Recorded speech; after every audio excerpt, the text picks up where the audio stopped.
Guys, gals, and non-binary pals, welcome to the SCC Saturday edition. We're back in North America, and it's going to be a lot of fun. My name's Gormizer. Joining me on the desk today is going to be Trell. I guess on the cast. It's not just the desk. Both desk I'm and conditioned to say one phrase when I sit in this seat, and it's only the desk. But we're going to be doing the everything. whole words. Oh, All yeah. the words are just us exclusively. No one's standing over there. They don't exist. They're fake. They're not even in the building. Might And be that's how you asleep, know. who's to say? Yeah, I know Miff isn't because he was complaining to me earlier about stuff. So it's like I know he's awake. And so we at least got that part going for us. But we're going to be watching the Hounds take on, this is the second time of the Storm. I keep forgetting their name. I was like, I know the team. I could tell you the players, but for some reason, just kept blanking on them. The Xibalba Storm. So who the Hounds are going to be taking on here. We can go ahead and look at, of course, the schedule. And then the standings. We've been watching this week 2-1. I think was the only three-game set that we saw on Thursday was the Tanukis and the Weavers, and then the Wardens got a 2-0 win over a Sages team that came in with a substitute. So this is going to be maybe a good step forward. If I remember correctly in the standings, both of these teams right now, the Storm and the Hounds, are 1-0, and there they are up at the top. So someone is going to remain undefeated. The other team's going to climb up towards the top. Trelly, in the past, the last time these two met, the only time that they played, at least, Masters not included, because my mind has completely blanked on Masters. It was a 2-0 in the regular season in Phase 1. Yeah, the Hounds don't lose. That's okay, so yeah, cool. If we're talk- done. We're dusted. I'll just go. But there's an asterisk there because the Xibalba Storm have picked up a new jungler. They look very solid, and they started off this week, if you will, for Phase 2 rather, with a very convincing W. So I think with Dame out of the jungle, maybe a different look per se against these the Eldritch Hounds. We'll see, I guess, how it's going to end up working for them. This is what is, I think, an incredibly fun matchup just to be able to watch because I think, as you said, the Hounds, a team that surprised the hell out of me is the way I'm going to word it. Magic Feet being Magic Feet's on the other side. Nope, hold Hounds end up knocking down the Scarabs. That's where I was going. Right. I was reading Discord and trying to have a conversation at the same time. Don't read and talk. It never works out well. The Hounds knocking out the Scarabs during Masters was maybe just one of the more impressive things. Again, the only SEC team to be able to go further. But not only that, I think they looked pretty damn good the day they got eliminated too. Granted, it was a lot more difficult for them. You knew it was going to be a hard matchup.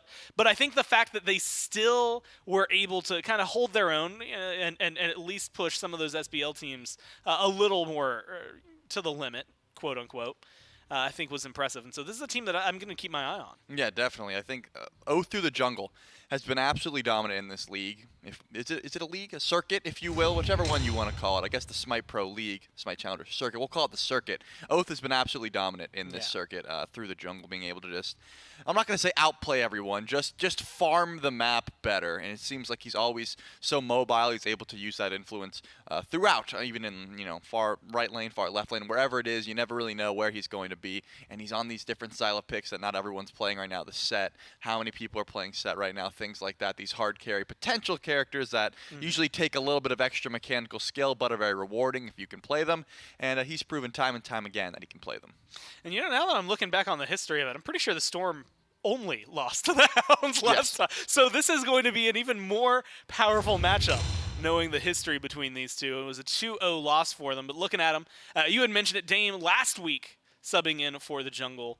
But much like you, the website was trying to trick me around, and it is still going to be Magic Feet that is playing with them here. And that's something, I was going to ask you about that because, my mind, froze for a second. I was like, Magic Feet was, real damn good at Smite. Why would they change that? Here's the thing. When I was asked to cast that game, I mean, not asked, I was on, I casted that game, and I was like, they subbed out Magic Feet. That's interesting because he was one of the top performers on this squad. I always thought he looked solid. Maybe they just needed a change, and then it was just he was probably I got a wedding that day. Dame will come in. And Dame looked great, but Magic Feet has consistently looked very solid in the jungle as well. Definitely, I mean, in the conversation for number 2 jungle in the circuit right now, I think, you know, Sino's certainly up there as well, Sad, right? All the jungles are looking good, but Oath has been on the top, right? So there has to be that second spot. Someone has to be fighting for second. When the Eldritch Hounds go undefeated in Phase 1, there's really no conversation in that regard. So I think still looks very solid, though. It means the Storm, at this point, maybe up to them from what we've seen and historically, to try and be the only team to take down the Hounds. They came closest last time.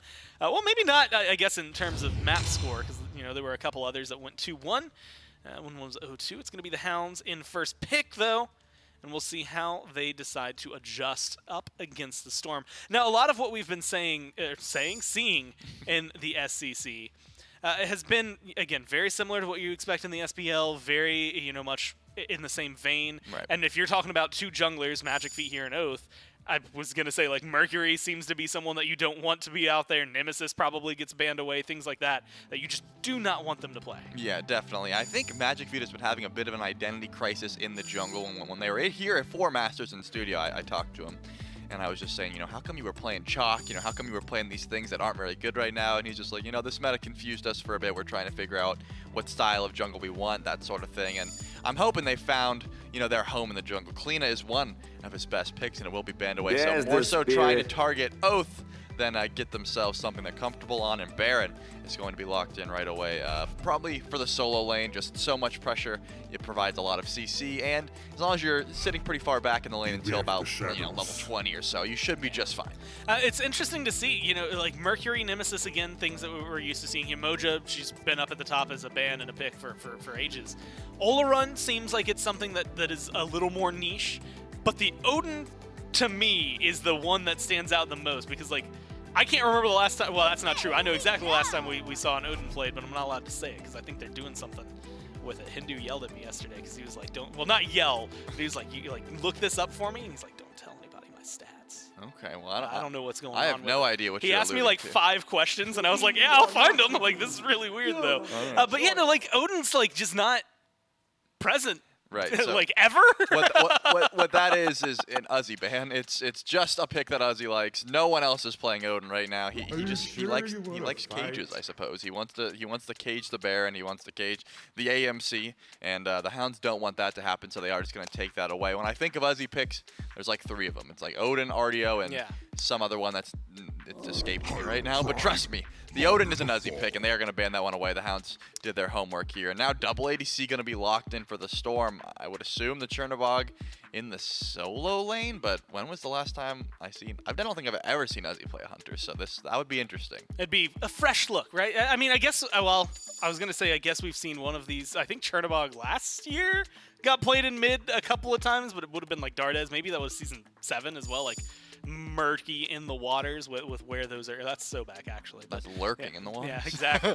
Either way, it's something that, you know, can get a little muddled there. Jingwei, we've also seen kind of flexed over to solo, but like of the 2 of them, there's definitely one I prefer, right. and that's the Chernobog. Xingqian gets locked in with the Kumba. I'm starting to really, really like the Odin and now the Skabraken ban, because like you've got a bunch of people that would suck if they got caught by a wall, and if you're going to continue stacking that on, it's not only a good ban against Uzi, but now it's just helpful for your team. Well, I was gonna say maybe Joshi could be taking that Chernobog, but with the Baba Yaga lock in, that cements it for me as probably Chernobog solo. So double ADC with the Xingqian, saving Magic Feet's jungle pick for last, but on the complete opposite side, Gilgamesh making a bit of a resurgence. I've seen a little bit of play in the SPL as of recent, and Oath has definitely played it plenty of times before. So maybe just feeling good about the Bumbus Hammer and the Golden Blade build. And Hou-Yi in a double crit, if you're assuming the Chernobog also builds crit. Jingwei doesn't really have a choice if you use your second ability. Always going to be a safe option that has been coined the anti-hunter, if you will, just because get so much value up against those crit hunters. And the 1v1, you're going to get pressure more often than not, and it will just be the Bastet. Again, when I think of Magic Feet, it's just Kleena, Bastet. Those were his picks that he really popped off and came onto the scene on, and then sort of never got them for a while. Everyone was target banning him, but the Bastet makes it all the way to 10th pick, and he's going to take that pretty freely. Yeah, I mean, hey, if you get one of your signature picks at the end of the picks advance, you're feeling pretty good about yourself. And I think it's interesting to see, again, the draft style, because what I'm seeing here from the Storm is a lot of what I've expected. You know, like the Dragons have been running a lot of things like this. Last week, it was very prevalent in the SBL, but then this week it started to change up a little more, where we're seeing a couple more Warriors getting picked up and scooped up over there, like the Bellonas, your Osirises, King Arthurs are really on the rise. And so I guess we'll see Joshi seemingly the one over. Is this going to be exactly what they're doing? Are they swapping where they are in terms of roles? Uzi's mid. Huh. Okay. Well, I was going to say that, you know, the Chernobog definitely should be in solo. Maybe Uzi just doesn't have a Chernobog. I didn't think he did. When I saw it locked in, I was like, that's not an Uzi pick, so who's going to play? Maybe it'll be in mid, and I was right that it was Joshi, but not in the mid lane. It will be going over to that solo lane, so a little bit of a lane swap here. We'll have to see how Uzi does on the Baba Yaga. Something to note, I've watched his streams plenty, and whenever he's off-roll, it's always mid. If he's not playing solo, he has a decent Thoth. He likes playing the mages like that, so I think maybe just saying, hey guys, if you really want this Chernobog, if you really want this global presence, I'll just play Baba. It's fine. And I'm a fan. I like watching Baba. I think that just like Baba Yaga gameplay can be fun. And also I think that, I've said this several times over the last like week and a half, but I just really love how she fits into this meta right now. It's slow paced. You get stacks fast. You can go for stacking items pretty easily. And not sacrifice too much in your early game. But now there's like that synergy talk between like Uzi and Magic Feet versus Crimson and Oath, which is going to be something that's difficult to match up. Twig. A little bit of poke over here in the dual lane. And, you know, to the point, this is something that I'm getting on in a personal change, Shelly.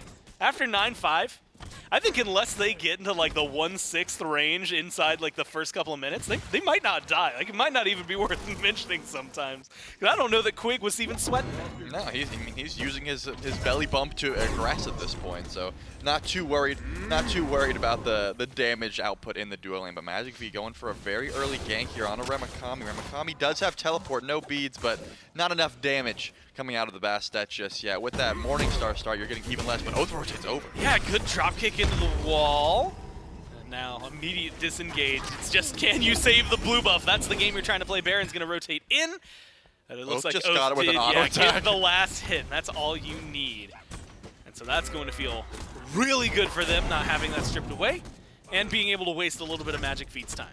Yeah, when you are on this Chernobog, you don't really need a blue buff. You're clearing with autos more often than not. But Baron definitely wants that mana sustain, wants that MP5 as much as possible. So gonna go a long way there. Quig still low, about even lower HP than when we last checked in. But again, not too stressed in this lane unless we see a rotation from the jungle, unless we see, you know, this Bastet looking for some sort of gank over here on the left side of the map. I don't think the Kumbhakarna is gonna feel too stressed, and actually it's Oath who's going to come over just to make sure this purple buff goes down as well. Helped out with the blue on right, and is going to go for the purple on left. Is going to help and secure that one, well, not without lack of trying from Oceans. And I think, you know, I didn't even think about it, but even with like the sleepy time passive, like Quig can play real loose if you're willing to, knowing at least early on that it's going to be very difficult for them to truly get that kill. But it doesn't even matter because it doesn't go down.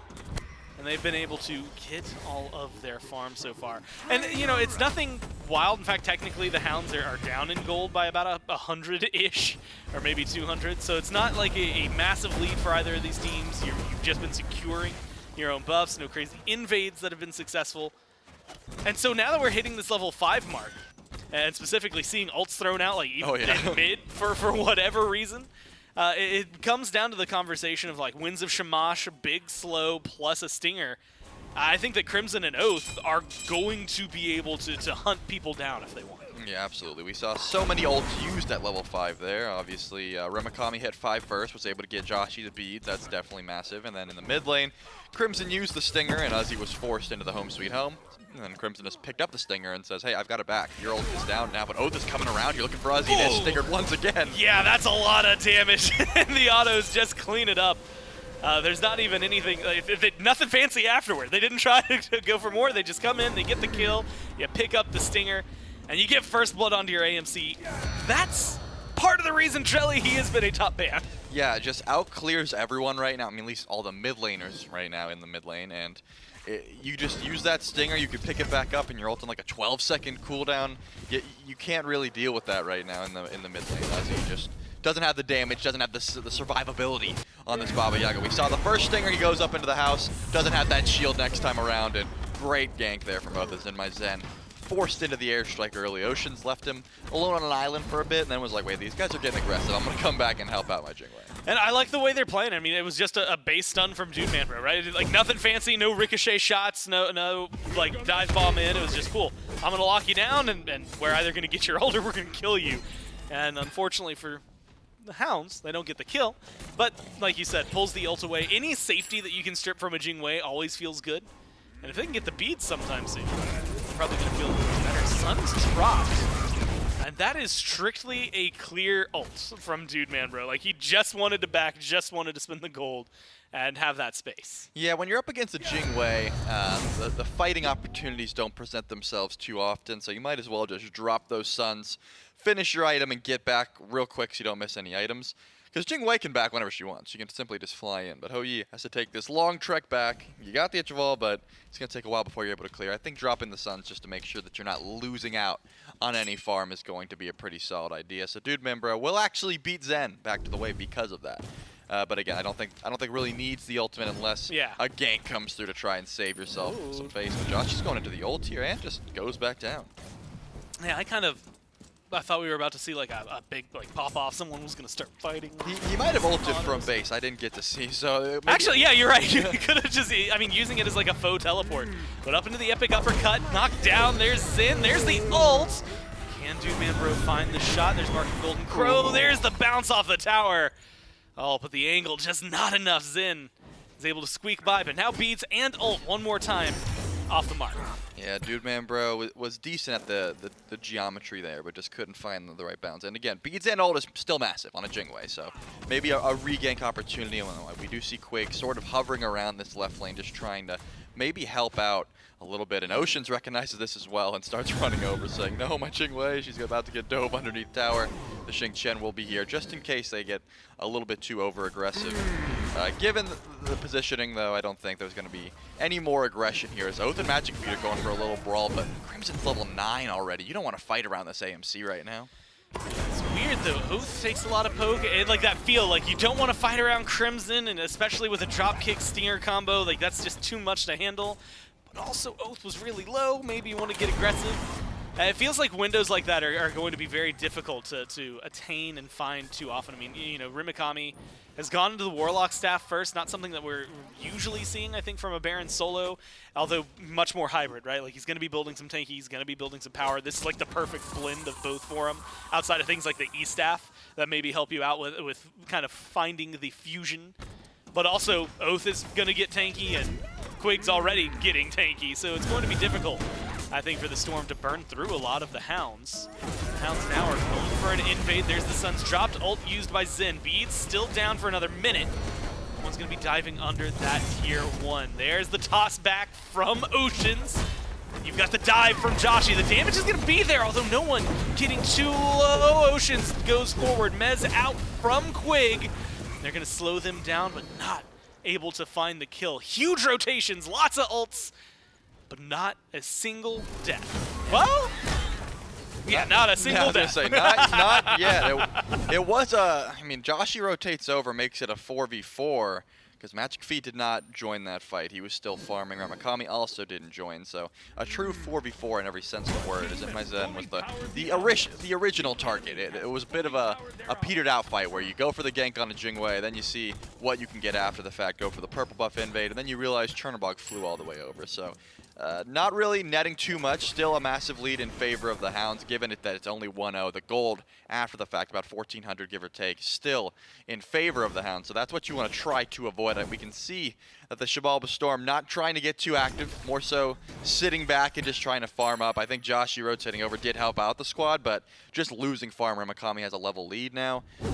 Doesn't have the teleport, has to use that ultimate as a teleport, as we saw before. So gonna be getting behind in farm every time these massive rotations come through that don't net anything. There was no kill there, so not gonna be worth Joshi's time, really.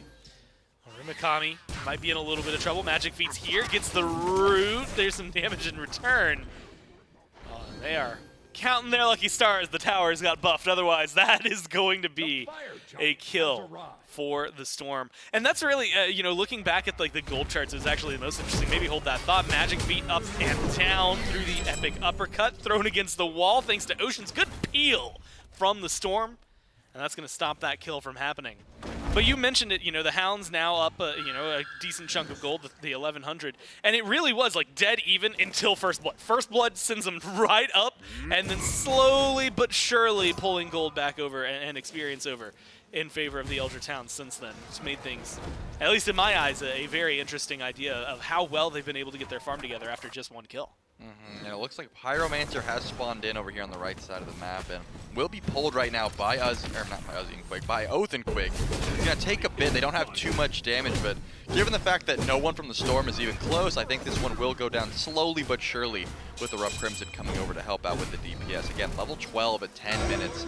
This AMC is just power farming. Use that First Blood gold, started placing the hives everywhere, using that movement speed to just take away mid camps as quickly as possible. This is something that Baba Yaga really can't match. She just doesn't have the damage to do her own red buff by herself. It just simply takes too long. The mid camps, she's also going to be sitting there auto attacking for so long, whereas AMC clears them just so quickly. So I imagine Uzi's going to stay fine because he's able to stack up these items freely and, you know, be able to build a little bit of survivability as well as damage, but you can't match that pressure from AMC, and that's why we see a 2-level disparity in the mid right now. And it's something I think that is always worth pointing out, because we get to see Baba Yaga and, like, you know, she stacks quicker.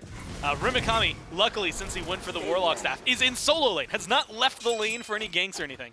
And it's still been like a minutes wide difference, like 2 to 3 minutes of item difference between the two of when Uzi got that evolved and Rimikami got theirs evolved. So now you can maybe see some of those power spikes, but it's the Transcendence you had mentioned there for Crimson into immediately the Jotuns. Just farming better and playing a little more, I don't even know if I want to say playing more prevalent. You just, as an AMC at this point in the game, are going to be able to do more than what a Baba Yaga can provide. And I was wondering if we were going to see maybe a play for a fight, some honey thrown down over there. But it doesn't seem as though the Storm want to make any big fuss over mid camps.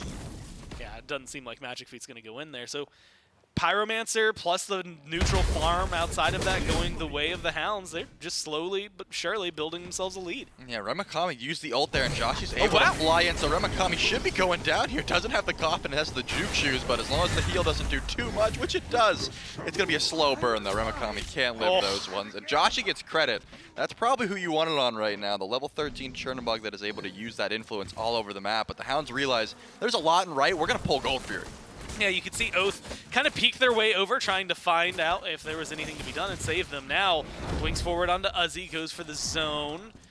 Ooh, Gold Fury leashed off. You've got 2 Hunters, you can burn it down, but they don't feel confident. The rotation's coming out from the Storm, and now it's too late to try and pull it. So a very successful game for the Storm, and it gives Joshy that kill. Plus, honestly, it might even net a tower.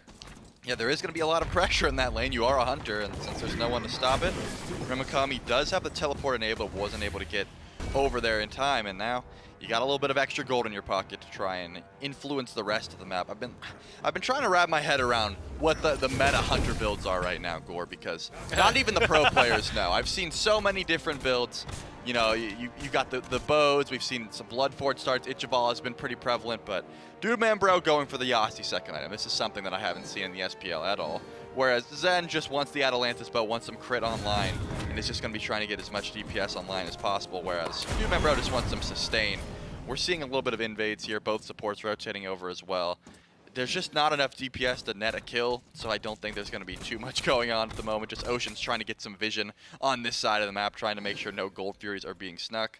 The only thing you have to watch out for at the moment is Joshy's rotations. Unless Oath or Magic Feet are really trying to force a gank somewhere, Joshy's probably going to be the one that says, hey, someone's out of position, I'll fly in. There's already a tower gone over here, so I don't want to be pushing up too far in this lane anyways. Just looking for an opportunity to make a fight what looks like a 3v4 or a 3v3 into that extra man advantage.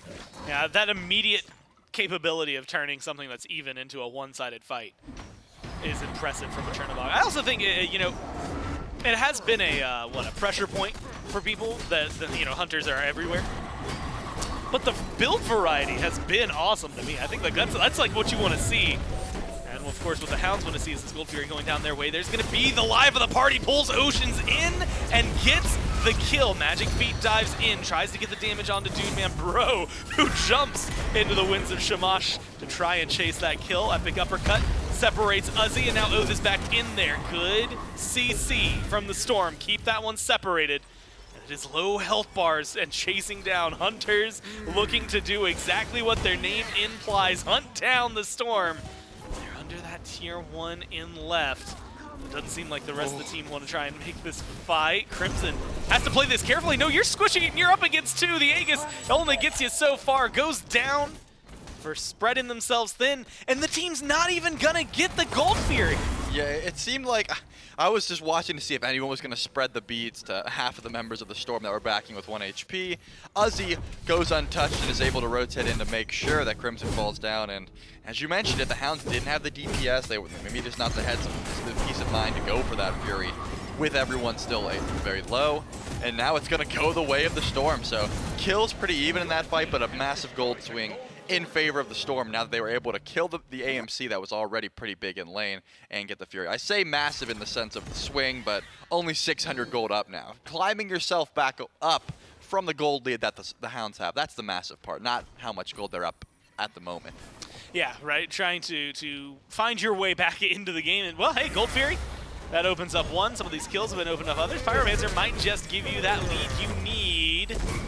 Got to be able to find it. Oceans goes for 1 pull, grabs Oath, but doesn't seem to have the backup. Life of the party pulls Oceans in. Oceans is able to juke that one out. A little bit of help, but Rimikami still gets the kill. Oath now less than half in their health bar. Forced to retreat, and Crimson left alone. No one is playing bodyguard. This AMC can do so much, but not when left by itself, and Crimson goes down. It's 1 for 1, but that favors the Storm. Yeah, Crimson tried to wrap around there, but we just saw him use both relics before that fight and still doesn't have them up for another 80 seconds. So wrong place at the wrong time. Our Crimson steps up too far, and once again, it will be a trade in favor of no one because it was a trade. Actually losing your support that's already pretty far behind and losing your AMC that's still got a level lead in mid, definitely going to be better for the Storm.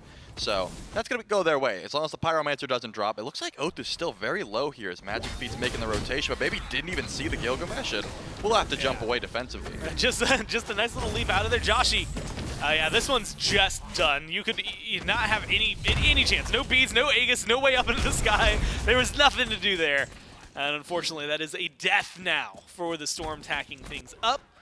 But it doesn't lead to too much. Again, what was starting to become a slow but sure runaway game for the Hounds has been back to even. It is 2, and then, well, 92 because they're cheating. But, well, they're cheating by farming neutral objectives? Yeah, because they're getting gold and ruining these small numbers. No, that's all it is. And so Trelly, outside of the, level lead that kind of existed in mid, now it's disappeared. It's the supports and a little bit in solo. That's pretty much all of the experience difference. Yeah, I was going to say, hold that thought. As Uzi goes into the house, a lot of damage coming from Crimson. Should be fine here. Actually, the beads are not up. Never mind. Crimson's got the Aegis. Yeah, and honestly, I don't think it gets you out of there. The honey slows down. But yeah, Joshi just finds the auto. There's going to be the dropkick beads used by Joshi now. Oath is waiting for Quig, has the backup, has to use their own beads to disengage in the jungle, and the support for the Hounds have to fall back. And look, what was a really good-looking, well-farmed AMC is now turned into 1-3-1 and is getting bullied. Yeah, he's still level 17 though, so not in a terrible spot, but used both relics there and still died. That's the big issue, right? Up Crimson was not able to frontline with his squad because he didn't have relics for the past 2+ minutes, and then finally gets them back. Beats is on a 2-second cooldown as that Whirlwind of Rage and Steel comes in. Uses them both trying to survive and still goes down. So another 2.5 minutes or so where Erupt Crimson cannot frontline, cannot be that main damage dealer for his squad. Probably has to sit back very far as the Xibalba Storm. We're going to look at this Pyromancer here with Rimikami right up, ready to try to go for a steal. Not going to be time though, and Xibalba Storm will be able to take that one. And that's, well, the start. Maybe something new, grandiose for them, right? Yeah, maybe something new. It's just a lead, and it is new for them. They haven't had a big one this game. They are going to lose out on the Obelisk, but they're gaining out on the Fire Giant. It is getting low, and they're just going to get it. Rimikami not able to get in there and do that damage. It was in the life of the party and use that ult. Now Oceans up into the Epic Uppercut. Might go down, but one support for a Fire Giant. You will be fine with that trade. Sneaking it out 19.5 minutes in, but the rest of you do need to get out of here. Magic Feet is locked down. Magic Feet is burned to the ground, and the Hounds make sure to chew them apart. Yeah, the support for the fire was decent. The support and the jungle for the fire still fine, not great. The Xibalba Storm are still ahead in gold, not by too much at this point, and they have the Fire Giant buff around 3. The good news is you have 2 ADCs who are using that buff, whereas if it was just one, you would have less, objective DPS, and the Primal Fury is spawning in shortly. Maybe the Xibalba Storm are able to throw some abilities their way and try and defend that as best they can. The Hounds, if they use their advantage, could probably try and pull it.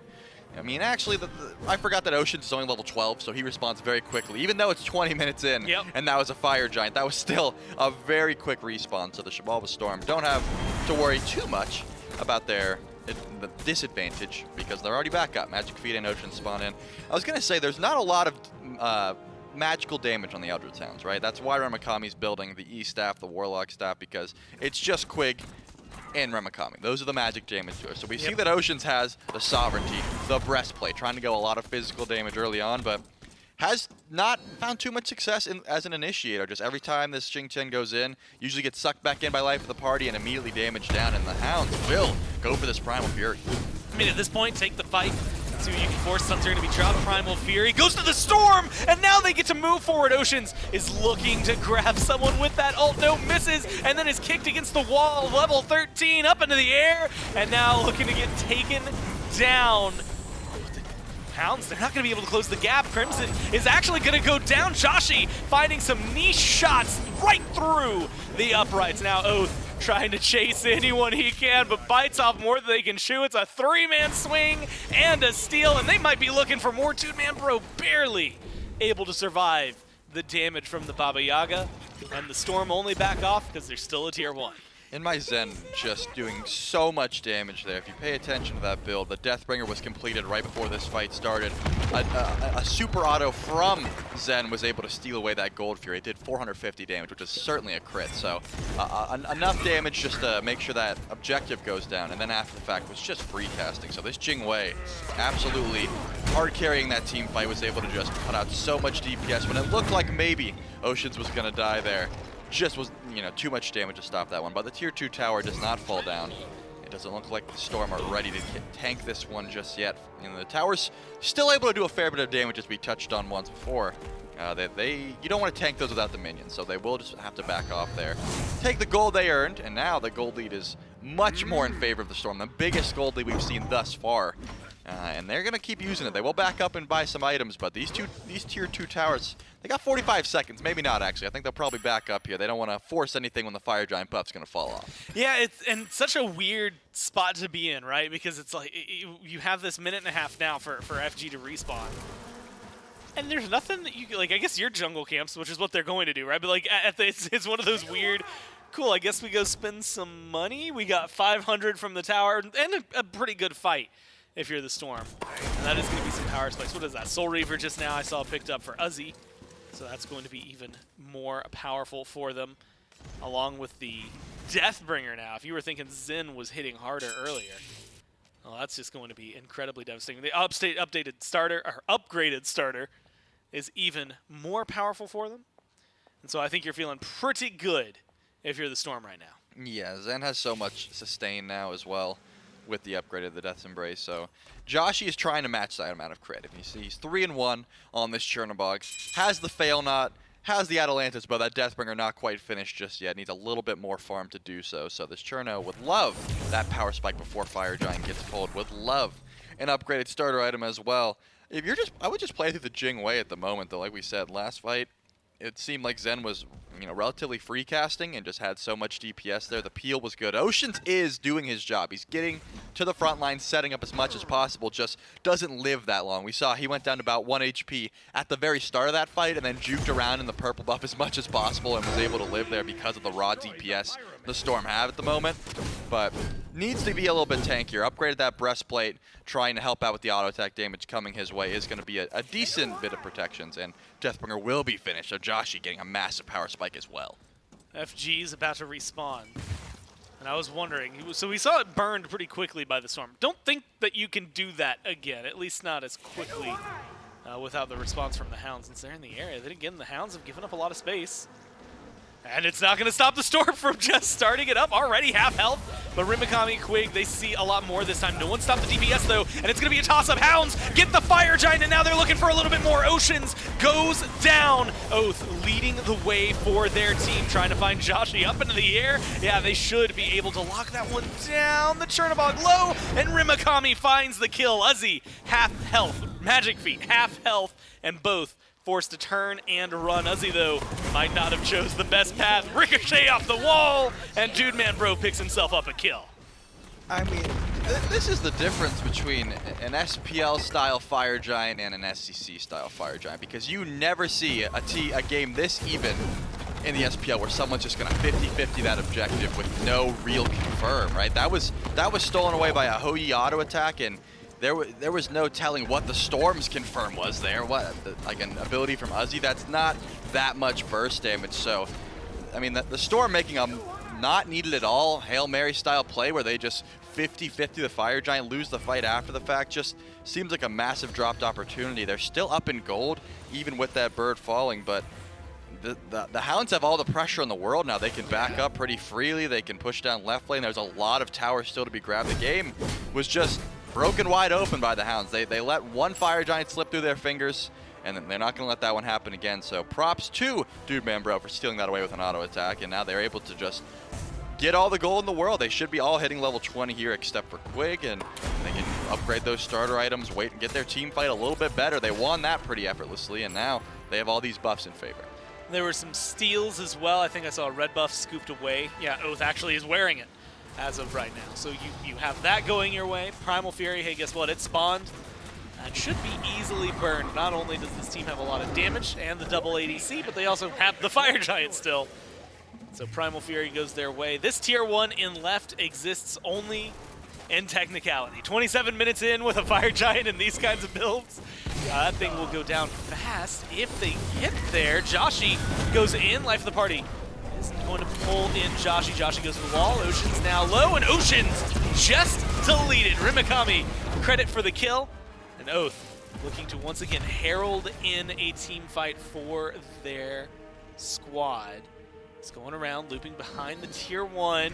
Should find and could find a really sick dropkick here. Is just going to be looking for the one stun. Not going to be able to find it. Jumps in with the Shamash dropped. It's still the team trying to split up where they want the fight. Magic beats one hit in the immunity. It's not going to last long enough. The Aegis times out, and the Bees get the kill. And then with the tier 1 gone, the Hounds get to start knocking on the left side Phoenix. Yeah, the Storm, I guess, were a little bit too worried about fighting underneath the Phoenix, but the gold lead was not that immense that they couldn't form some form of a defense. Quig is going to lead the charge here and send up. It looks like this could be just the end here. This left side Phoenix going down. Zen's so weak, but he does make it out. Tries to get as far as they can, but there's the pull-in life of the party doing the work, but the damage isn't there for the follow-up. Luckily, Fire Minions coming in. They've got backup, and they've got the kills 30 seconds before a respawn. It's Uzi versus 5, and it does not seem to go their way. Despite losing a Fire Giant earlier, the Hounds now stand tall, up 1-0, and they get to play with their food at the end. Yeah, Uzi's gonna have some juke shoes here as the Fire Giant, or as the Titan rather, gets poked down very low. A couple lucky crits maybe, and Dude Man Bro will get the credit for that deicide, and finally it will drop down. Well played by the Hounds, but this to me was just a dropped game by the Storm. They didn't have to 50-50 that Fire Giant. No, they certainly didn't have to force that fight there in left lane where they thought, you know, we have a 5v3 or 4v3 rather, we can possibly get a pick. Joshi flies in, immediately gets stingered, and just has to use both relics and hide in the wall. Ocean's never really got tanky enough to survive the life of the party after the fact. If the Xingqian blinks in, he was usually getting pulled back in after he couldn't escape. So the Storm, I think, a bit of a fumble there. Really didn't have to force that objective. It's something that, like you said, Hou-Yi just walks up with a couple of autos. You get a Fire Giant, then you get a team fight, then you get a Phoenix, all in like 20 seconds of a very, very quick pace, and all being able to open up the base for them. Hounds end up taking that one, though. We'll look at the numbers and break that down and move into game number 2, though, right after this.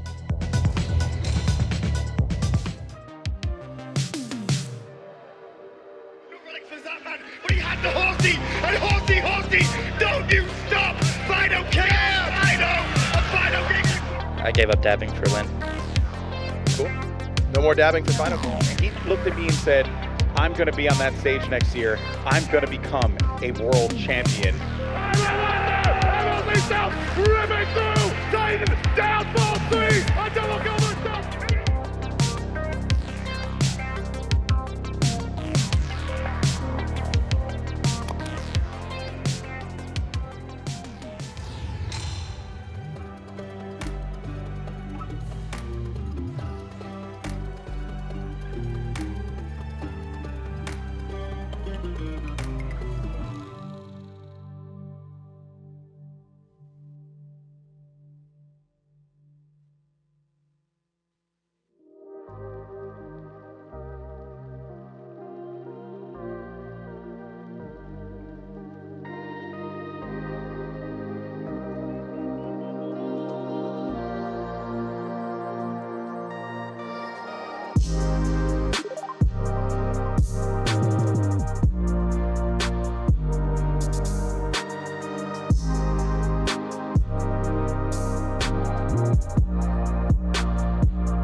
Fire Giant goes the way of the Hounds, and then the rest of the game falls heavily in their favor. Even after they got that first Phoenix Jelly, they didn't have all the gold in their favor. They were still behind, technically. They ended it up, I think, 7K up.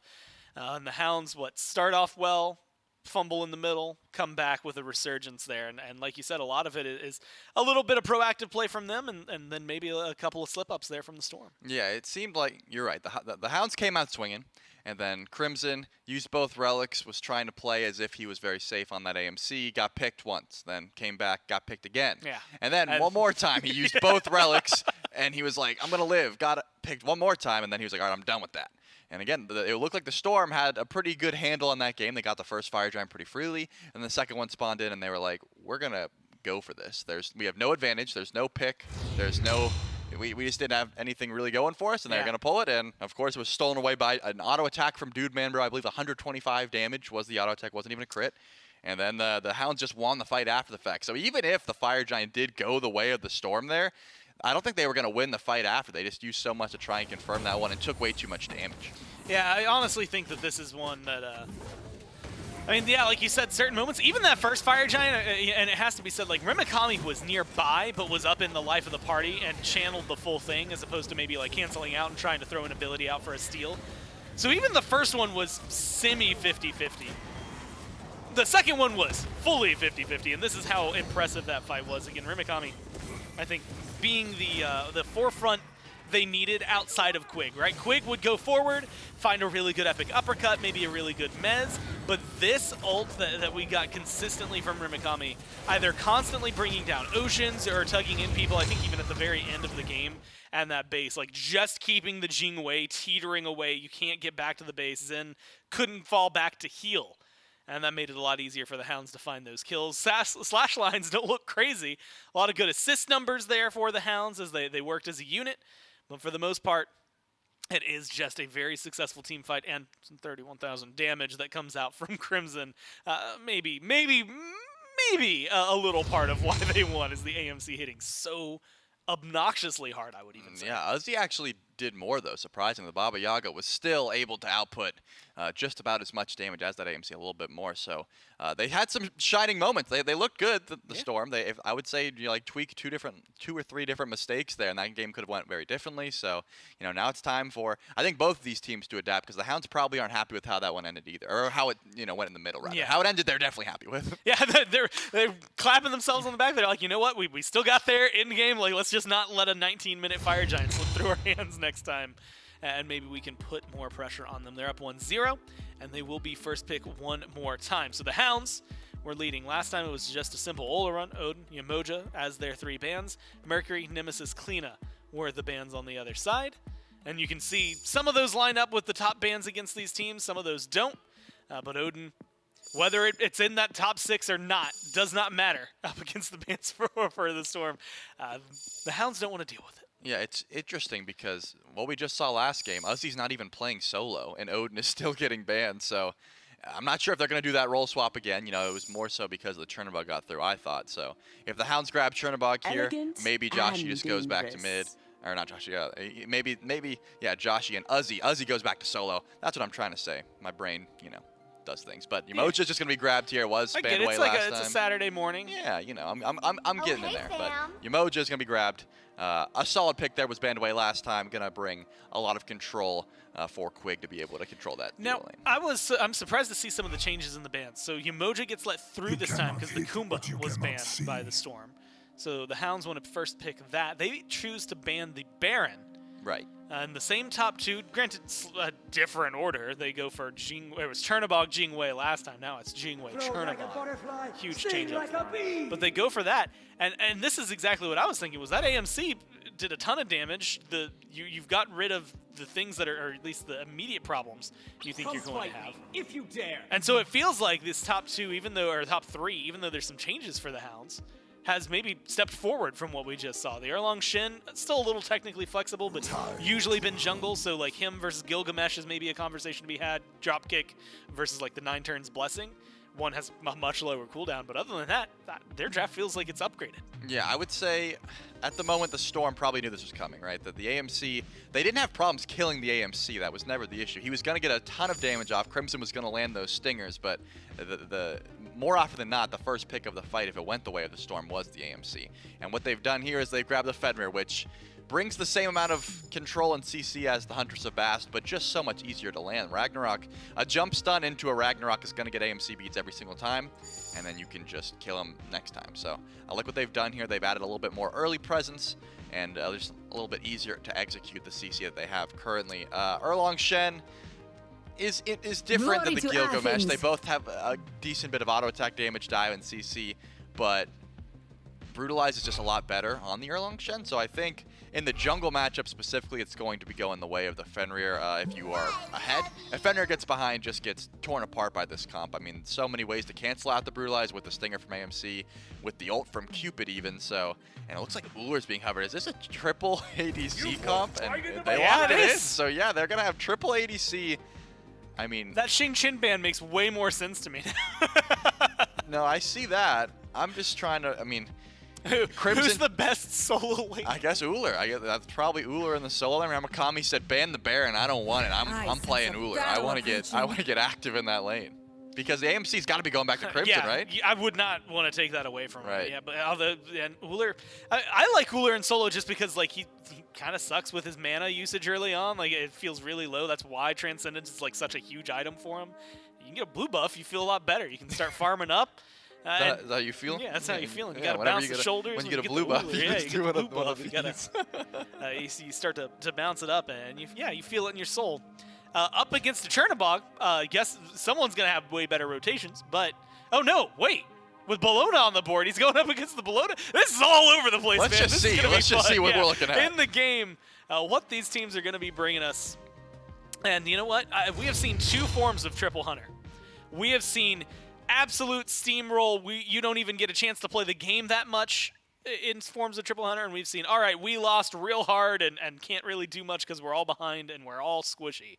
Yeah. And so we'll see what the Hounds are able to do here, as it is Rimakami on the Uller solo. Dude Man Bro on the Cupid over there in the duo lane, and Crimson back on the AMC. With Joshi still on the Chernobog, but this time back in mid. Zen back on the Jingwei, and Uzi will be the Bologna. So Uller versus Bologna. Scourge has a silence, but Uller likes using abilities, so it feels like that one's maybe just going to be a wash. Tanky versus a little squishy, damage versus Bologna still does decent damage, so solo potential might exist here. Yeah, there definitely could be. The benefit of Rimakami is that he simply has more abilities than Uzi right now, and will continue that trend throughout the game. When you hit level 2, you get 4, and that's a lot to use to try and solo out of Bologna. But given the fact that there's so many physical damage dealers on the other side, Uzi's just probably going to stack some Fizz Prod and then just try to outbox these hunters as the game goes on. We don't see Cupid very much because he's super easy to counter out. You simply sprint out of that ultimate and it gets 0 value. But if you're looking at the relics, the Storm were forced into 5 beats. So I'm thinking Dude Man Bro is going to ult in my Zen off cooldown, get the airstrike, and then eventually, if you get that fail not online or any sort of CDR, you'll be able to eventually catch that Jingwei. Eventually you'll get that stun, or that Mez rather, with the ultimate. You know, I'm gonna. This is a fun question. I don't think I've gotten to look into this. So Heart Bomb, like when you're looking at clear, Heart Bomb's gonna be the thing that Cupid's leveling up first, because that is just what you need. If you're gonna ask me whether you level the 2 or the 3, it's situational. Okay, so in this situation, that's actually why this came up. It's situational. Dude Man Bro, you've got Quake for healing, so you don't really need that. You know, maybe like the mana regen is nice if someone's picking up the hearts. Right. But he went for the dash at level 2, which kind of caught me off guard. Like, I mean, aggressive, yes, you usually grab it in the event that you're getting ganked and you need to hightail it out of there. But because of it's passive attack speed now that you pick up as opposed to having to be in the field like it did years and years ago, I personally like picking it up. I guess we'll see. Dude Man Bro is only level 2, where he goes. But which one, if you're in his shoes right now, which one are you thinking about? I usually go for the 2 just because, hold that thought, Zen might actually get stunned here and then dash in. A couple autos. Oceans has the body block, so I actually don't know if Zen can die here. Yeah, this will be the question. Quig has no Omi. It's going to be Quig instead who goes down. They fight for the kill. Now, Dude Man Bro just gets separated a little too far. Now it might not start off well. First blood in the duo, but can they get Oath? The stun from Rimakami misses Scourge. A little bit of damage. You need the leap. Cooldowns there.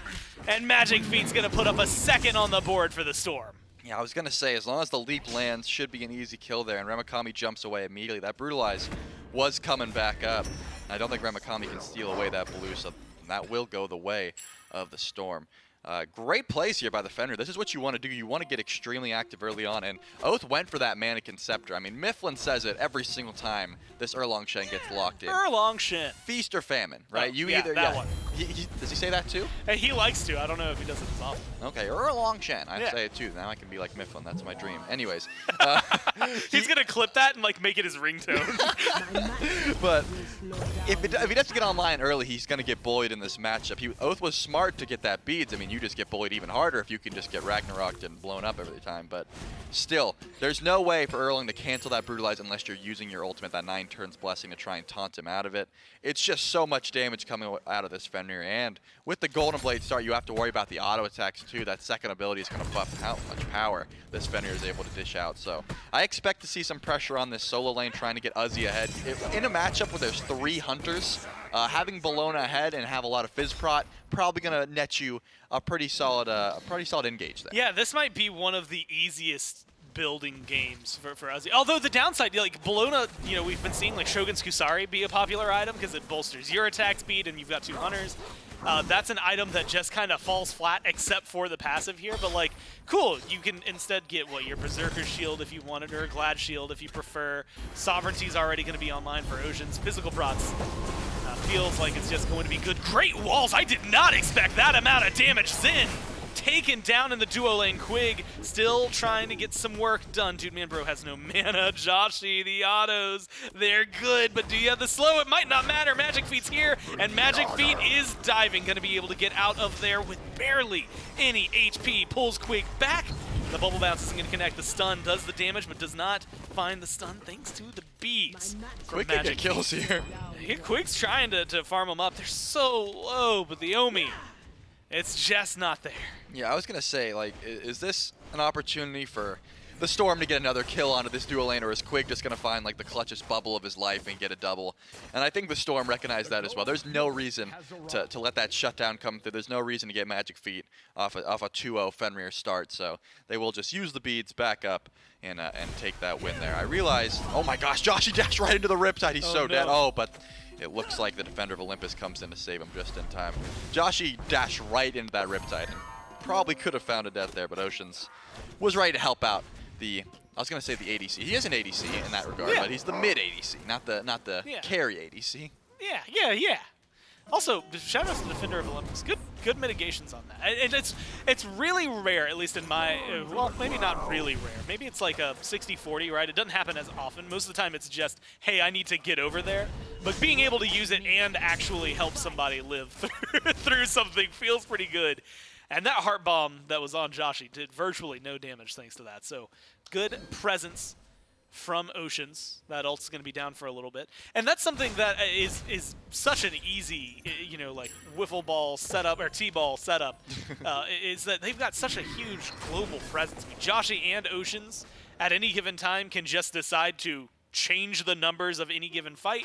You're in a 2v1, cool, now it's a 2v2. Hey, you're in a 1v3, now it's a 3v3. We've balanced things out, or they overcome and overpower. So that is going to be something that is deadly for the Hounds to have to match. My brain hurts with what we just watched, and I'm going to try and break it down. Joshi went duo lane for quite some time. He picked up purple. In my Zen goes mid for quite some time, picks up red. And then they go, all right, we can switch back again. So Joshi's now in mid lane with the purple buff, and In My Zen is back in left with the red. So they did a lane swap for about 2 minutes and then decided they didn't want to do that anymore and went back. Maybe Zen was worried about getting ulted. Actually, that was kind of smart. Yeah, In My Zen doesn't have beads for 13 seconds. He said, hey, Cupid could ult me and maybe find a solo kill. Do you just want to switch lanes for a bit? And Joshi said, yeah, man, I got you. So they just did a quick switch, gets him out of harm way, and now Zen will go back to that lane and say, all right, I'm gonna go box the Cupid again. I'm not scared anymore. I love the idea of a team that is, well, maybe we'll have to hold that thought. Crimson in a little bit of trouble, was picked up. The beads are already used. The taunt was good. The autos, they gotta be there. Yeah, Joshi gets the kill. Vic throws up the walls, only gets Oceans and doesn't find the full lockdown. Both is in the jungle, but I don't see this one going anywhere. Yeah, it's gonna fizzle out. But the idea of a team that lets Uzi swap into mid game number 1 and, you know, then comes into this one and is willing to do lane swaps and things when it works out well for them. I like the flexibility that Storm. That, honestly, that's selling me on them even more. Whether they win the set or not, I just think that that's something that's fun. Makes the team, I think, a little more deadly in what they can bring to the table. And maybe just showcases a little bit of how flexible this meta is right now. 5 pairs of beads. I didn't even notice that earlier. All 5 beads, all up right now for the Storm. That's 10 pairs of beads if you're looking at everyone. Oh, I did not even glance on the, wow. Everybody's got them. You know what? Good reason too. Taunts and things like this. Stuns into the brutalize. The tower, oof, just barely before the shot would have gone off. Yeah, I'm going to be honest with you. Magic Feet has been getting very active around the map, but the farm game is not there. Has been pretty far behind XP-wise. Oath has been just farming, not really looking for the ganks. He's 0-1, no assists to his name, just trying to get as much farm as possible. But wants to kill Oceans here in the stun, or his taunt actually gets canceled out. Maybe gets a chance to redo it as Oceans is charging up, but Zen makes the rotation over. There's going to be a taunt from Oath. The damage is there. Zen over the wall, though, gets out of there. Oath now stunned. Trying to run away, has Quig as backup, but Oceans is here. Taunt should be available soon. No, Ragnarok used and does not find the pickup. Trying to chase somebody down with a speed buff when you don't have one yourself. And And Oath gets out of there and pulls a couple of ults. Yeah, I think Magic Feet could have gotten a little bit of value there, at least grabbed someone without beats, but maybe the call was there was no eyes on Remakami. He wasn't quite in right lane, so maybe he could have been rotating over, and they didn't want to overcommit and then lose Gold Fury after the fact. So a smart play, not wanting to, you know, wasting a Ragnarok is one thing, but losing the fight after the fact and a Gold Fury is another. So just not having enough knowledge and vision. We'll just call that one off and probably for the better. Given the fact that it's a 5-1, you'd expect much more gold in favor of the Storm, but it's really not there. The Hounds have been farming up pretty effectively, relatively even in that solo lane, 10-10 at the moment. A level lead, actually, for Oath in the jungle as Magic Feet almost walked into the Erlong trap and decided to back up, and will live for it. Still, Oath is pretty close to level 10, so about a level lead there as well. But Erupt Crimson and Joshi are staying pretty even, so level 10 respectively for both of them. Just good farming by the Hounds, even though they're down in kills, not wanting to get active right now. Still being able to stay relatively close in levels for everyone. That's kept things mostly comfortable. Remakami has to be careful over here. Doesn't seem like that's going to be too bothersome for the team. Backs up. Should have actually no like regular lifesteal in the build. Oh, and poor Crimson. This is what was happening last time. That mid-game AMC is gonna survive. Might not get that stinger, so that's gonna be the long time cooldown. Oath getting chased down in their own jungle. Magic Feet with the Ragnarok forces the beads. Now the Brutalize is there, and with the stun from Uzi, they get the kill onto the jungler. Can they escape?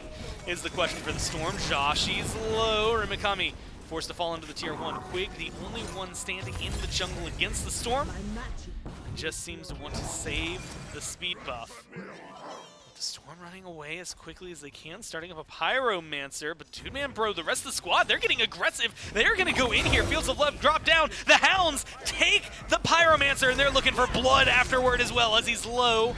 Here's the leap in. Remakami trying to find the angle, the stun, the damage, any of it at this point, and they're going to die, but there the axe misses. Heart Bomb connects it. Is it enough? No, not quite. Uzi barely able to get out of there, but the Hounds, even though it was an invade from the Storm, they still get the Pyro. Yeah, when I saw that Heart Bomb hit, I immediately went to Dude Man Bro, and I was like, what are your items? And I saw Xibalba, and I was like, okay, that's not killing. He doesn't have the damage to back that up. Zen is here, and it looks like Quig is on the way, or Ocean's on the way, rather, with that Defender of Olympus, and we'll just be able to defend that Gold Fury. That's another Pyromancer. I mean, it's not going to be the massive gold swing, but still, the Xibalba Storm keep going for these objectives where they don't really have better burst. They're just trying to 50-50 everything. It was stolen away, and the Hounds are even in gold. I was going to say are up in gold, but it's actually very close to being even. If it is in their favor, it's just because a wave is being cleared a little bit faster. So we have a pretty even game here. No one really having a clear advantage. Uzi has been able to just dive the backline so effectively on this Bellona. Yeah. Got very close to dying there. I'm surprised with the way he itemized. The Berserker Shield makes a lot of sense, but the Golden Blade, I just feel, doesn't net that much faster clear for the fact that you could have just went, you know, Stone Cutting Sword if you wanted more damage and movement speed, and you would still get physical protections. It looks like he is going into more physical defense, which I would have expected a little bit earlier. Either way, this Bellona has been a menace in the backline. Magic Feet has been able to get so active on this Fenrir, and the auto attack build, style of build he's going, has also been able to net these massive brutalizes and just auto attack trades that are going to start being more annoying, but still, that level lead. Oath's hitting level 12 first. Not too much that the Storm are able to do to that. Oath picked up and pulled back into the team. Just CC chain, but there's that turtle, that shield. It's enough, and Oath is able to get out of there. The Xibalba Storm, heavy investment, 2 ults, and they don't even get the beads. That is just a good old-fashioned slippery Erlong Shen. Yeah, the beads were down. They got the bead last time, but they didn't have enough damage, I guess. The DPS was not there. The Erlong shield was enough to make sure he survives. But Joshi's flying over, trying to find Dude Man Bro. Oh, Dude Man Bro drops the Fields of Love, dashes towards the jungle. Joshi and Zin opt to chase down the Trebuchet instead of chase down the kill. The Trebuchet is just more valuable, you know? The tower could have took some hits, so they decided not to chase that one down. They let Dude Man Bro live another day, and the pick is not going to be there, whereas Erupt Crimson's going into the enemy red buff. I might be personally insulted if that happened to me. They just give what, up I'm on not you? good enough for you? That you gotta go for the Trebuchet? Well, the Trebuchet was the target, and now it looks like the Gold Fury is being looked at. Only in my Zen is close enough. Actually, Ocean has made the way in. A reach steal is not on the possibility, and they will just have to retreat. So the Eldritch Hounds take the gold lead, and now they want the fight after the fact.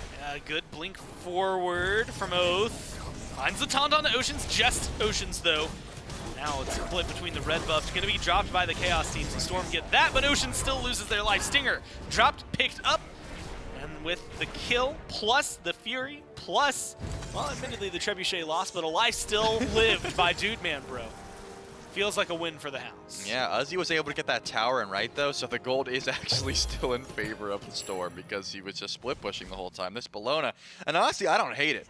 Up against Triple Hunter, let your Bellona just split push, farm up as much as possible, get these items online, and then just be such a menace to the carries of the Hounds. We've been glossing over the fact, I mean not glossing over, we've touched on it a few times.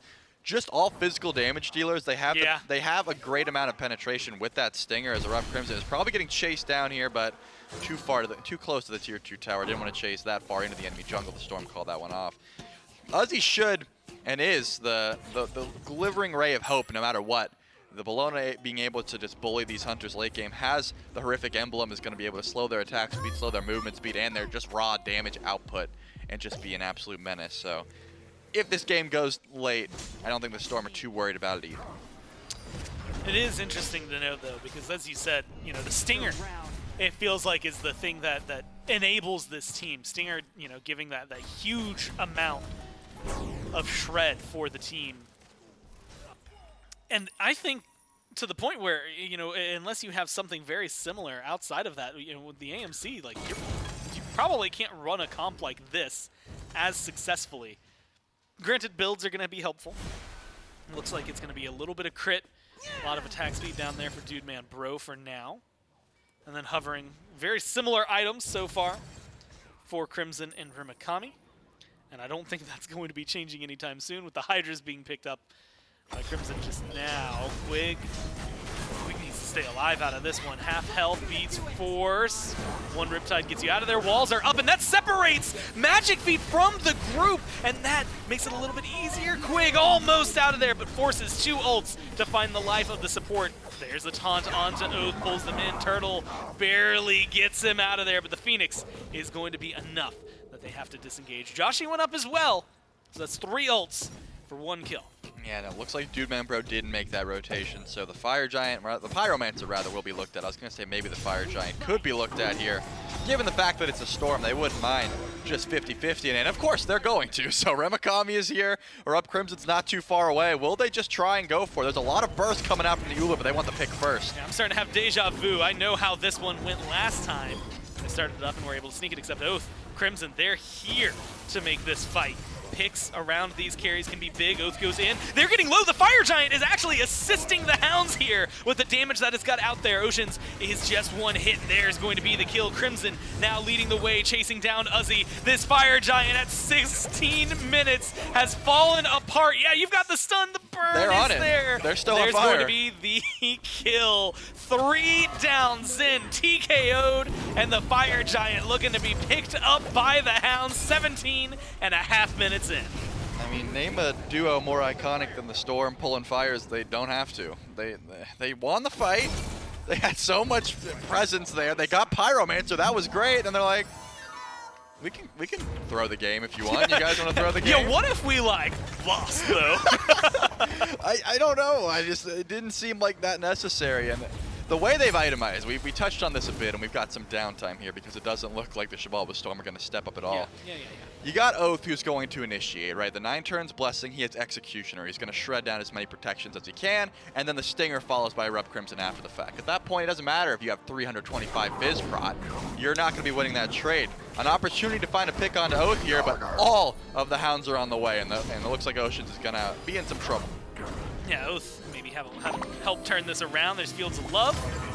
Oceans is going to get out of that one. How much do they want to commit just to killing the support? Well, it doesn't seem like any more ults are going to need to be the follow-up. They're just going to be able to chase that one down, kill the old-fashioned way.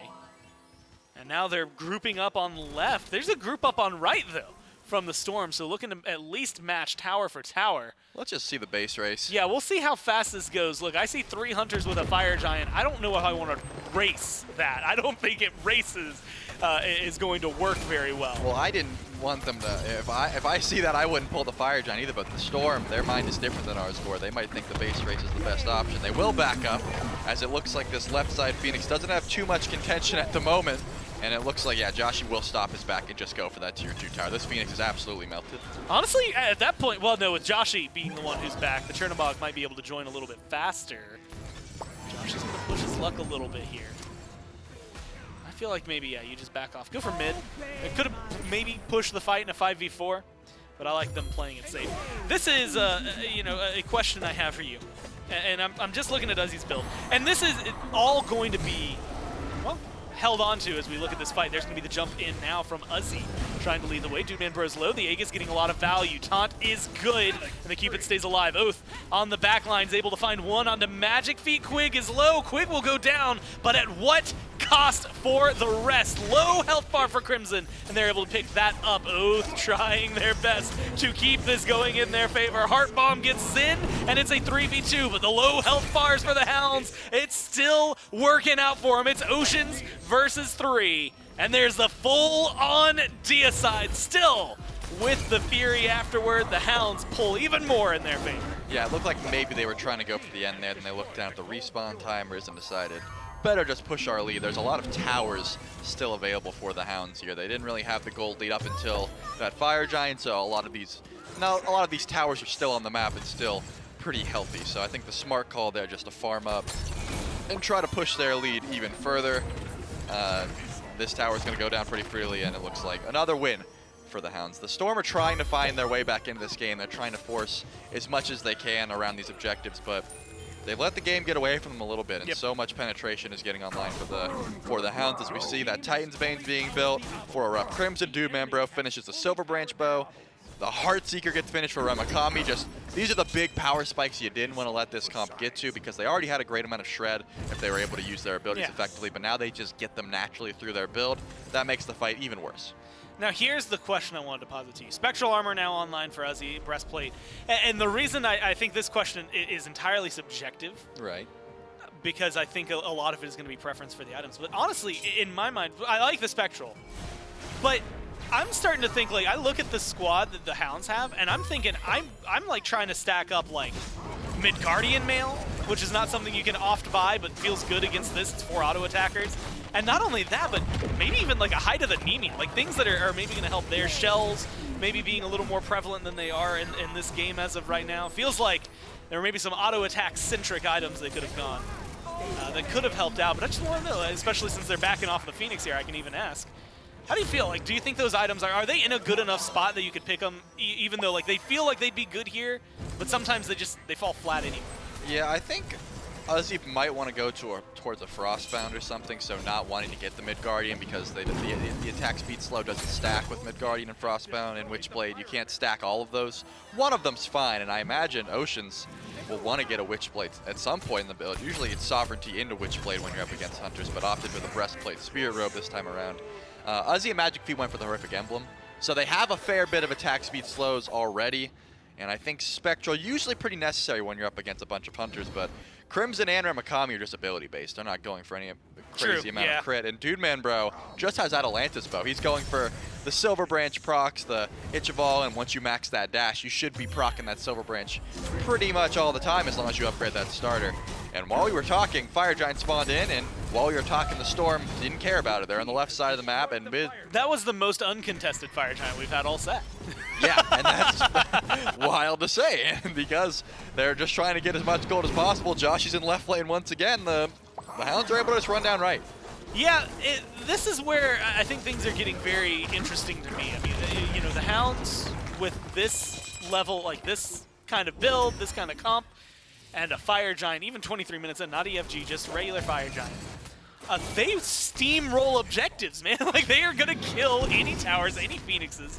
And so, like, the defense here for the Storm is what I think has to be called into question. And it feels like their defense is going to be, let the Hounds step into a Phoenix, and then let's just fight them. I don't know that they have a lot that stops them from getting a Phoenix other than just trying to tank up as many shots as they can. Yeah, it's a decent idea. the issue is you're up against 3 ADCs who can burn that Phoenix and like 2 auto attacks respectively throughout them all. If everyone walks up and autos it twice, that Phoenix is like just a wind away from death at that point. And it's already spawning at 1 HP. I forgot the left side Phoenix is already taken, so that one will go down just with like 2 autos from anyone at this point. So the Storm definitely have some opportunities to siege a defense. They have a ton of CC. You want to try and focus down someone immediately, get that relic down, and then kill them as cleanly as possible.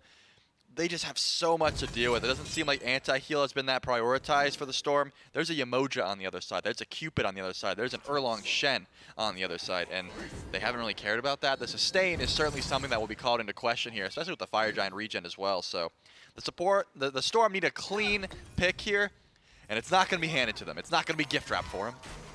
You gotta figure out how you want to approach this. Quick goes in, taunts 2, gets the beads. The damage is there for the Storm though. Phoenix does not go down. Oath gets the heal from the 9 turns blessing. Not gonna get dragged back in. Great walls from Quig. Save the jungler. Joshi went up, and Joshi has to come crashing back down. The leap in from Rumikami. There's the stun, there's the damage, and there's the kill. Phoenix is gone. It's a 3v5 in Oceans. Well, they're looking to put them down in the dirt. One more hit. And that's one more kill. Uzi and Zin, the tank and the carry, trying to do everything they can, but between 3 ADCs and Erlong and the Fire Giant, the damage should be there. And this should be the Hounds closing us out in just 2 games. I don't think they're getting a kill here in the well. Just, while we have something to talk about, there's no way they're able to kill Zen or Uzi, right? They just don't have the damage. So the Titan will be getting looked at while they pad their damage stats, trying to see who can get top damage in the well here. They're like slamming T-screen, like looking who has it right now. There's no way anyone can beat Crimson right now. They're spawning in on the Honey. There's just so much damage coming out of this AMC. And it looks like he will be able to take Remikami and will be able to get the top damage and the shutdown kill there on the Magic Feet. And, Quig. Oh no, it was the minions I want to get. I don't think Quig was hitting it, but they were like, they finally got Uzi out of the fountain and like that close to getting a kill on Uzi, and then the game ends before they can do it. And they were, oh, come on. But hey, a 2-0, just like last time, man. This is a team that goes undefeated throughout all of Phase 1. The Storm, right on their heels every time, but for some reason this matchup, well, maybe not for some reason. We saw the reason. It was all Fire Giant calls this time. The Hounds are just able to find a 2-0 here. Yeah, and honestly, the Storm played that Phoenix seed exactly as I said, and it was really solid. Oath blinks in, they get his beats down immediately. Magic Feet recognizes this, chases him down, grabs him with the Ragnarok, but then Quig says nope, and just catches him in the rivers. The Fenrir cannot pull the Erlong in for a free kill, and the Fenrir actually dies, saves his jungle, and then the siege just goes so much easier. So props to Quig there, a beautiful catch on that Ragnarok. And then we can see one of the many Fire Giant calls that just was not the best call for the Storm. The fight in after the fact, this wasn't even where the objective was stolen. This was just the Fire Giant did too much damage to the Storm, where the Hounds just win the fight outright. It's, we always talk about like the Phoenix being a 6-man or a tower being a 6-man. The Fire Giant might have been the real MVP of that fight. Like the debuff that it had on it because of the way they were leaving, it was getting kind of spread between everybody, plus the damage, plus the fire ring outside of it. It just felt like there was no real good call for the Storm there once the Hounds decided to engage. They got Pyro for free. They stayed for more. I guess the real good call would have just been don't pull fire. Oh, yeah. But once fire was pulled and dedicated to, did not feel like they had a lot of places to go. Plus, this fight, it was one that looked like it could have gone really well for the Storm. But then, just a little bit of healing there for Dude Man Bro, and then a lot of damage from everybody. Made it too difficult. They end up getting the full-on deicide from that one. Again, the 2-0. Slashline's looking a lot prettier this time around, Trelly. 6-2 and 8, 5-2 and 9 there for Rumikami and Oath, respectively. But this damage doesn't count. I don't want to look at this. I saw how long they were able to farm, and well, they could have ended, and this damage would have been 5,000 less for just about for Crimson and Remikami. For everyone except for Quig. Yeah, I want 5,000 damage to be removed from just about everyone. They were strike it from the record. They were padding those stats, and we all saw it. All right, it was live on broadcast. Either way, the Hounds were able to capitalize on the mistakes of the Storm and just push that lead for themselves 2-0. Could have easily went to 3, given a few different tweaks here and there. So I don't think the Storm are definitely. I wouldn't count them out as a top team in this league No. by any stretch of the word, but they just need to tweak a few different things Yeah. about their objective fight. I think, yeah, some willingness to maybe go for objectives where patience maybe was the right call and Right. things like that. But which honestly, I would maybe chalk up to having to learn 9-5, right? That Fire Giant is a lot tankier and he hits a lot harder than what you remember. 18 minutes, 17 minutes, that used to be an easy Fire Giant to try and pull. Not so much anymore. So that's something that maybe they'll learn from. The Hounds, though, happy get a 2-0 and close out North America for the week. And, well, we only go through, what is that, 7 total games. The 3-game set between the Tanuki and the Weavers, but then just simple 2-0s here for the Wardens and the Hounds. And, of course, afterward, the Storm will now go down to 1-1 in the standings. The Hounds remain undefeated. And by SCC teams, I believe that's just mostly true throughout this. Like, you're not, dropping single sets single games every now and then, but at least in regular season play, they have not lost a single one. Yeah, they've always looked on point. I mean, that's just about what the Eldritch Hounds want. And even in this is a different meta than we've seen like for quite some time. This wasn't at the beginning of the phase. This wasn't, oh, we're gonna play all these hunters. This is a completely different style of draft, and they're still able to adapt to it so well. And I think that's just it's props to Quig as well. I think this support player, as the solo tank of this squad, has just been on point. He's been able to lock down the team so well with so many different style of picks. He's just really dynamic in this role.